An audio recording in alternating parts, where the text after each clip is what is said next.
မှာရှိတဲ့စက်ယုံအလုပ်ယုံအိမ်တွင်းအလုပ်စိုက်ပျိုးရေးနှင့်စောက်လုပ်ရေးစားတဲ့လုပ်ငန်းအမျိုးမျိုးမှာမြန်မာလာအိုကမ္ဘောဒီးယားစတဲ့များစွာသောရွှေ့ပြောင်းလုပ်သမားတွေဟာအလုပ်လုပ်ကိုင်နေကြပါတယ်။လာအိုကမ္ဘောဒီးယားကအလုပ်သမားတွေနဲ့နှိုင်းယှဉ်ရင်မြန်မာပြည်ကလာတဲ့အလုပ်သမားတို့ဟာအများဆုံးအုပ်စုဖြစ်ပါတယ်။မြန်မာပြည်ကလာတဲ့ရွှေ့ပြောင်းလုပ်သမားလူအများစုဟာလည်းလုပ်ငန်းခွင်တွေမှာခေါင်းပုံဖြတ်ခံနေရစေဖြစ်ပါတယ်။လောက်ခလာစာမရတာလောက်ခနေပါတာလွန်ကဲတဲ့အလုပ်ချိန်တွေအလုပ်ခွင်လုံးကြုံရေးအဆင့်မမီတဲ့အန္တရာယ်များတဲ့ပစ္စည်းတွေအသုံးပြုရတာ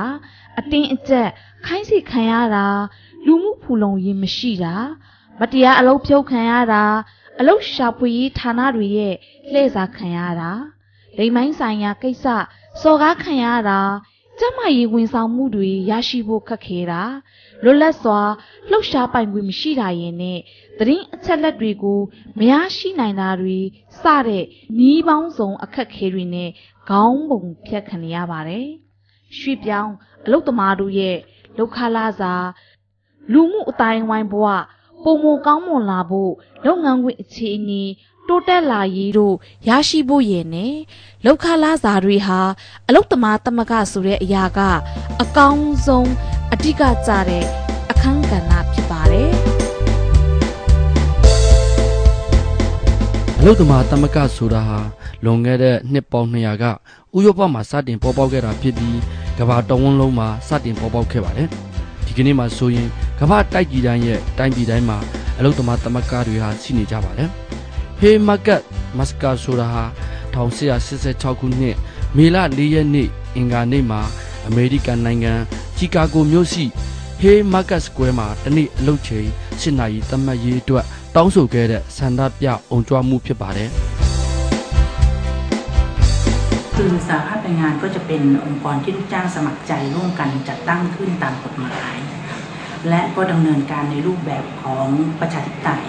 โดยยึดถือหลักของคุณธรรมคือโดยยึดหลักคุณธรรมนั่นเองนะคะเพื่อเป็นตัวกลางในการสร้างความสัมพันธ์อันดีอันจะนำไปสู่ความเข้าใจและการร่วมแรงร่วมใจของนายจ้างและลูกจ้างนะคะเพื่อผลประโยชน์ร่วมกันนะคะและก็เป็นตัวแทนของลูกจ้างในการเจรจาต่อรองกับนายจ้างให้ลูกจ้างได้รับประโยชน์ในเรื่องเกี่ยวกับสภาพการจ้างนะคะซึ่งคำว่าสภาพการจ้างนั้นก็หมายถึงในเรื่องของเงื่อนไขการจ้างไม่ว่าจะเป็นเรื่องของการทำงานการกำหนดวันเวลาทำงานค่าจ้างสวัสดิการและรวมไปจนกระทั่งถึงการเลิกจ้างแล้วก็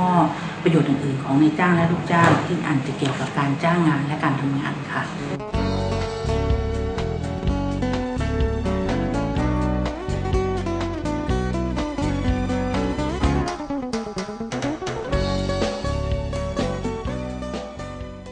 สหภาพแรงงานนี่ถ้าถามถึงประเภทมี2ประเภทนะคะก็จะเป็นสหภาพแรงงานที่มีสมาชิกเป็นลูกจ้างของนายจ้างคนเดียวกัน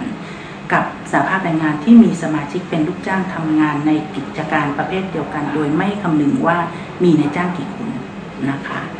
သမဂ္ဂအဖွဲ့ဝင်တွေရှိတဲ့နိုင်ငံတော်တော်များများမှာဆိုရင်သူတို့ကတည်ထောင်တာလဲကြာပြီဖြစ်ပြီးတော့မှအသင်းဝင်ကြီးတွေကောက်ခံထားတဲ့အတွက်သူတို့စီမှာဆိုရင်ရန်မုံငွေတော်တော်များများရှိပါတယ်အဲ့တော့ရရှိလာတဲ့ဒီရန်မုံငွေတွေကိုသူတို့ရဲ့သမဂ္ဂအဖွဲ့ဝင်တွေရဲ့အကျိုးအတွက်ကိုပြန်ပြီးတော့မှအသုံးပြုပါတယ်အဲ့တော့ဘာတွေလဲဆိုရင်ဒီသမဂ္ဂအဖွဲ့ဝင်တွေကနာမကျန်းဖြစ်တဲ့အခါတွေမှာနောက်တစ်ခုကအလုံးလက်မဲ့ဖြစ်တဲ့အခါတွေအသက်အရွယ်ကြီးလာတဲ့အခါတွေမှာနဲ့နာရေးဖြစ်တဲ့အခါမျိုးတွေမှာပြန်ပြီးတော့မှအသုံးပြုပါတယ်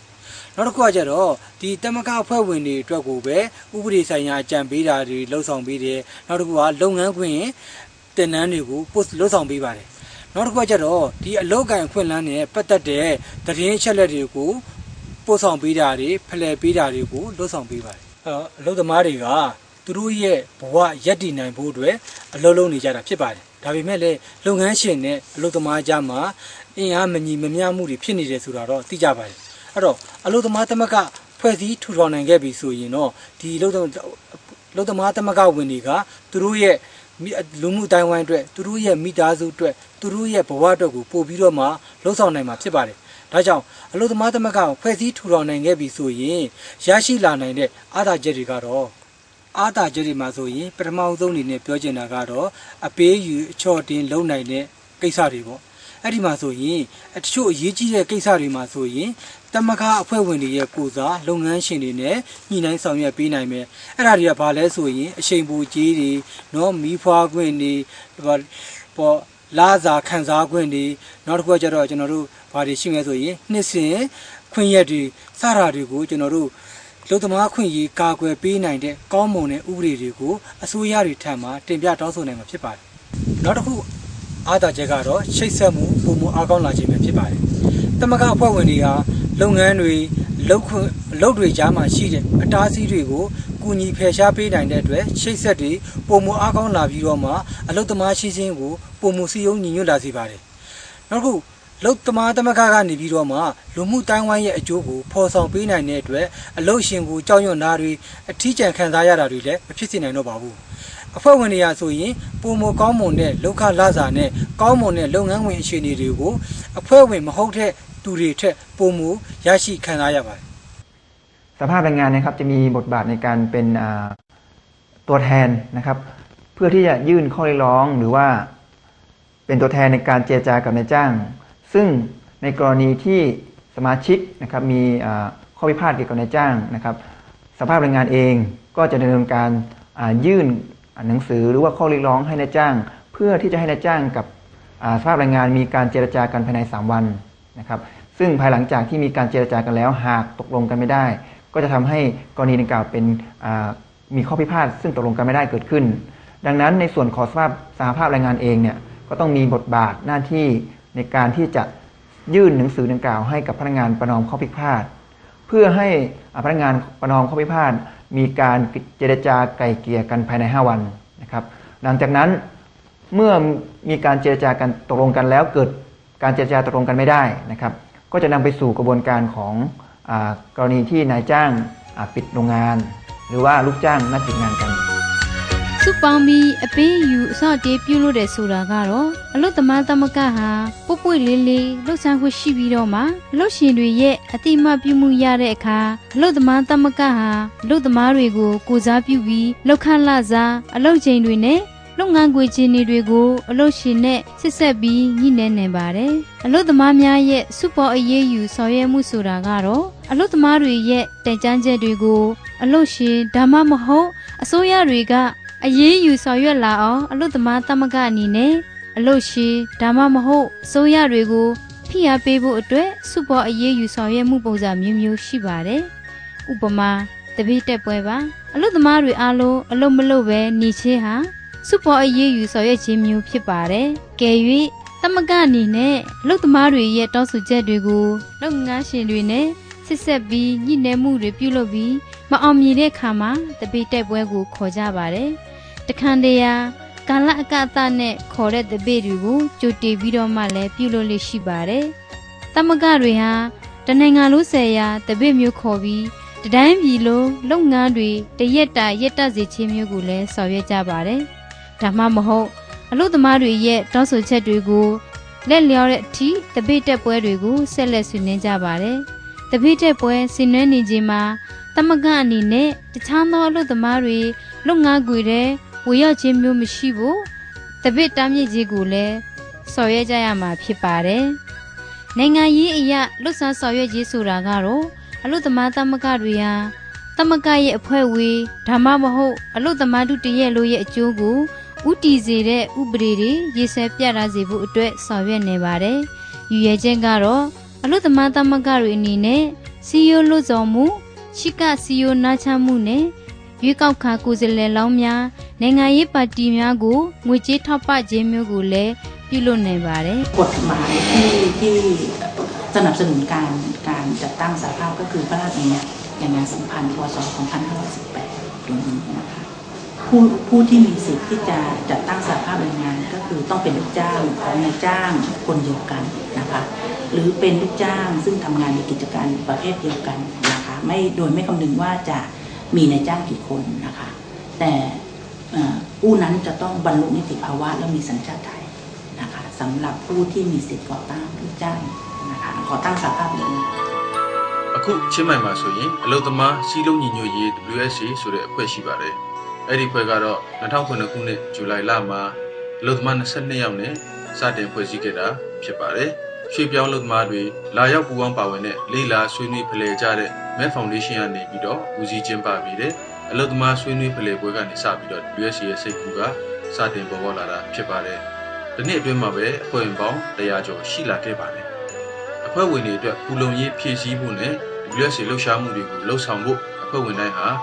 ဝင်ချင်းငွေနဲ့ငွေစီကိုထည့်ဝင်ကြရပါတယ် WSC ဟာရွှေပြောင်းလူမှုအတိုင်းဝိုင်းနဲ့ဆောက်လုပ်ရေး site တွေကိုတွားပြီးတော့ဖွဲ့စည်းတွေအကြောင်းပြောပြတယ်အလုပ်သမားနှီးနှောဖလှယ်ပွဲတွေကိုကျင်းပပေးတယ်အလုပ်သမားတွေနဲ့ရင်းနှီးလာပြီးတော့အတွေ့အကြုံတွေကိုအပြန်အလှန်လေ့လာသင်ယူဖလှယ်ကြပါတယ်ပိုပြီးအရေးကြီးဆုံးဖြစ်တာကတော့ WSC ဟာစီးလုံးညီညွတ်ရေးအတွက် Met Foundation နဲ့အတူစုစည်းပြီးလှုပ်ဆောင်တဲ့အတွက်လောက်ခလာစာတွေဆိုင်းငံ့ခံရတဲ့အလုပ်သမားတွေအတွက်ထောက်ပံ့နိုင်တယ်လို့အလုပ်သမားတရားရုံးတွေကိုလည်းခေါ်ဆောင်သွားလာနိုင်ပါတယ်ဒီလိုလုပ်တဲ့အတွက်ကြောင့်မို့လို့ခေါင်းမုံဖြတ်မှုတွေပေါ်မှာတိုက်ခိုက်လာနိုင်ပြီးတော့သူတို့ရဲ့အခွင့်အရေးတွေအတွက်လည်းရပ်တည်လာနိုင်ကြပါတယ်2009ခုနှစ် WSC စတင်ပေါ်ပေါက်လာခြင်းကစပြီးတော့ထိတွေ့နေကြရွှေပြောင်းလုပ်သမားဥယျာဉ်ပိုတိုးလာပြီးတော့ရွယ်စားနေနဲ့လည်းကြီးလာပြီးအင်အားလည်းပိုရှိလာပါတယ်ဒီကနေ့ဆိုရင် WSC ဖွဲ့ဝင်ပေါင်းဟာ300ကျော်တောင်ရှိလာပြီးအင်အားလည်းပိုကောင်းလာပြီးဆက်လက်ပြီးတော့လည်းနေ့စဉ်နေ့တိုင်းတိုးပွားနေပါတယ် WSC က Met Foundation နဲ့အတူတခြားလုပ်သမားဖွဲ့စည်းတွေနဲ့လက်တွဲလုပ်ကိုင်ရင်းနဲ့လူတိုင်းရဲ့အခွင့်အရေးတွေအတွက်တိုက်ခိုက်တဲ့နေရာမှာခေါင်းပုံဖြတ်မှုတွေကိုကျော်လွှားနိုင်မှုအတွက်ရွှေပြောင်းလုပ်သမားလှုပ်ရှားမှုကြီးကိုတိဆောက်ဖို့လည်းကူညီပေးနေပါတယ်။အဲဒီလုပ်သမားသမဂ္ဂတွေကိုကျွန်တော်မြန်မာရွှေပြောင်းလုပ်သမားတွေအနေနဲ့မြန်မာရွှေပြောင်းလုပ်သမားတွေအနေနဲ့ဝင်ရောက်ဖို့ဆိုတာဖြစ်နိုင်တယ်။ဒါပေမဲ့အခက်အခဲတွေလည်းအများကြီးရှိတယ်။တခြားနိုင်ငံမှာရှိတဲ့လုပ်သမားသမဂ္ဂတွေကိုထိုင်းလုပ်သမားရွှေပြောင်းလုပ်သမားတွေဝင်ရောက်ဖို့အခြေအနေနဲ့ရှင်ကြည့်မယ်ဆိုကျွန်တော်မြန်မာဒေသရွှေပြောင်းလုပ်သမားတွေအတွက်အကြောင်းကိုပါချလုံးပါမြန်မာရွှေပြောင်းလုပ်သမားတွေကထိုင်းသမဂ္ဂတွေဝင်လို့ရပါမယ်အမှုဆောင်ကုမ္ပဏီတွေမှာပါဝင်တောက်ပံ့မှုမရှိဆိုတော့ထိုင်းလုပ်သမားတွေမှာတရားဝင်ကန့်သတ်နာတွေရှိတယ်မြန်မာရွှေပြောင်းလုပ်သမားတွေနဲ့အဟန့်တာဖြစ်စေနိုင်တဲ့အချက်တွေအများကြီးရှိတယ်တရားဝင်မှုမဝင်မှုပေါ်မှာမူတည်ပြီးတော့သူတို့သိနေရတာတွေရှိတယ်နောက်ပြီးတော့ထိုင်းလုပ်သမားသမဂ္ဂတွေကိုမြန်မာရွှေပြောင်းလုပ်သမားတွေနဲ့တွားဖို့လာဖို့ကြတော့လုပ်ငန်းရှင်တွေကစားတိုင်းနဲ့တင်ထားရရှိတယ်။နောက်ပြီးတော့နောက်တစ်ချက်ကထိုင်းစကားမတတ်တာတွေကြောင့်ဖြစ်ပေါင်းလုပ်သမားတွေကဒီတမကထဲမှာတီရောက်မလုပ်နိုင်ဘူး။နောက်ပြီးတော့ဒီအခမ်းအနားတွေစီဝေးတွေကိုလည်းအားလက်ချိန်မရှိတဲ့အတွက်ကြောင့်မလို့သွားလာလို့အဆင်မပြေဘူးပေါ့နော်။နောက်တစ်ချက်ထိုင်းမီဒီယာတွေပေါ့နော်ထိုင်းမီဒီယာမြန်မာပြည်ရွှေပြောင်းလုပ်သမားတွေနဲ့ပတ်သက်လာရင်မကောင်းတဲ့သတင်းတွေဟုတ်လားမကောင်းတဲ့သတင်းထုတ်လွှင့်ပြမယ်နောက်မကောင်းတဲ့သတင်းတွေကိုပြသမယ်အဲ့ဒါကိုကြည့်ပြီးတော့ထိုင်းအလုပ်သမားတွေကမြန်မာအလုပ်သမားတွေပုံမှာမျက်မှောင်ကျိုးလာတယ်မျက်မှောင်ကျိုးတယ်ဆိုတာထက်ကိုယုံကြည်မရှိတော့ဘူးဆိုတော့ပိုဆိုးလာတော့ပေါ့နော်အဲ့ဒါတွေကြောင့်အခက်အခဲတွေဖြစ်တယ်နောက်ပြီးတော့နောက်တစ်ချက်ကမြန်မာရွှေပြောင်းလုပ်သမားတွေထိုင်းလုပ်သမားသမဂ္ဂတွေပါဝင်မှုအဟန့်တာဖြစ်စေတဲ့အချက်တွေအဲ့ဒါတွေအဓိကကျတာပေါ့နော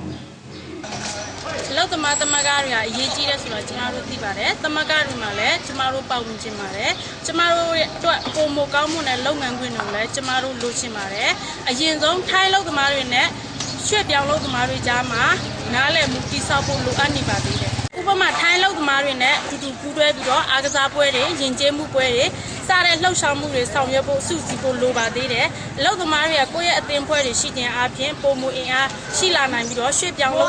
်သမားတွေအနေနဲ့လည်းအတူတကွပူးပေါင်းဖို့လိုအပ်ပါတယ်ကျမတို့ဟာကိုယ့်ရဲ့အသင်းဖွဲ့တွေကိုပြည့်တည်ရင်လှုပ်ဆောင်ပြီးမှအလုပ်သမားသမဂ္ဂနဲ့ပူးပေါင်းပါဝင်သင့်ပါတယ်လာမယ့်အနာဂတ်ကာလမှာရွှေ့ပြောင်းလုပ်သမားတွေစုစည်းနိုင်မဲ့အခွင့်အရေးတွေရရှိလာမယ်လို့မျှော်လင့်ပါတယ်ဒါကြောင့်မို့လို့ကျမတို့အနေနဲ့ထိုင်းနိုင်ငံမှာရှိတဲ့ရွှေ့ပြောင်းလုပ်သမားတွေကောင်းမွန်တဲ့ဘဝပန်းနိုင်ရရှိဖို့အတွက်ရွှေ့ပြောင်းတင်းတွေမှာပူးပေါင်းပါဝင်ကြပါလို့ကျမတိုက်တွန်းချင်ပါတယ်။ကမ္ဘာမှာရှိတဲ့အလုပ်သမားတွေထိုင်းနိုင်ငံမှာရှိတဲ့အလုပ်သမားသမဂ္ဂတွေဆိုတာကလွယ်လေးနဲ့ဖြစ်လာတဲ့အလုပ်သမားသမဂ္ဂတွေမဟုတ်ပါဘူး။အလုပ်သမားသမဂ္ဂတွေဖြစ်ခဲ့တယ်ဆိုတာလည်းတော်တော်လေးပြဿနာတွေနဲ့အခက်အခဲတွေကြုံရတာဖြစ်ပါတယ်။အလုပ်သမားသမဂ္ဂကိုထော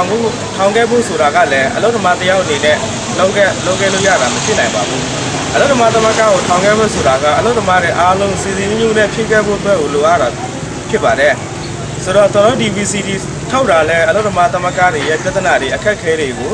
သိရအောင်ဆိုပြီးထုတ်ရတာဖြစ်ပါတယ်။ဆိုတော့နောက်ပိတ်ဆုံးအနေနဲ့ကျွန်တော်ပြောပါချင်တာကအလုပ်သမားတယောက်အနေနဲ့နောက်မဟုတ်ရင်လည်းတော်တိတချောင်းအနေနဲ့ကိုလူတယောက်က တစ်ကိုချိုးလို့ရပါတယ်တကယ်လို့ကျွန်တော်တစ်များများစုမယ်ဆိုရင်ဘယ်သူမှကျွန်တော်တို့ဒီတစ်ရဲ့အစည်းကိုချိုးလို့မရပါဘူးဖြစ်ပါတယ်အဲ့တော့တော့လည်းဒီပရိသတ်တွေအားလုံးဒီ VCD ကြည့်တဲ့အတွက်ကိုကျေးဇူးတင်ပါတယ်